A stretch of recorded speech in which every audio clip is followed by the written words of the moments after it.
От главното меню изберете стопани. За да добавите стопанин, изберете нов стопанин. Единственото задължително поле е име и фамилия. Препоръчваме винаги да добавяте телефонен номер на стопаните, защото изписването и търсенето с числа е най-лесно.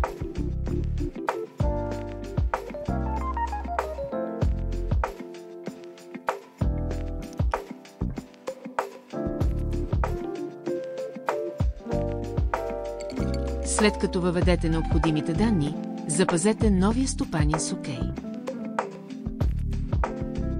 Всеки стопанин може да притежава неограничен брой и различни по вид животни, които в системата се наричат пациенти.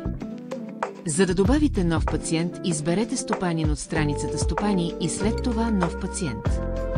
Единственото задължително поле е име на пациента.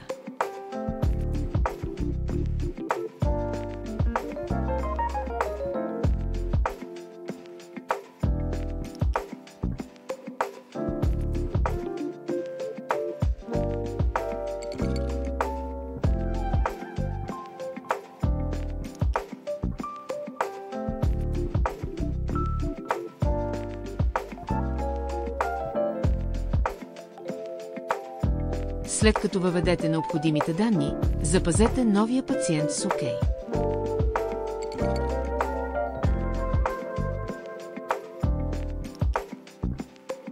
Търсенето на пациенти и стопани, освен от съответните страници, може да се извършва директно от началната страница.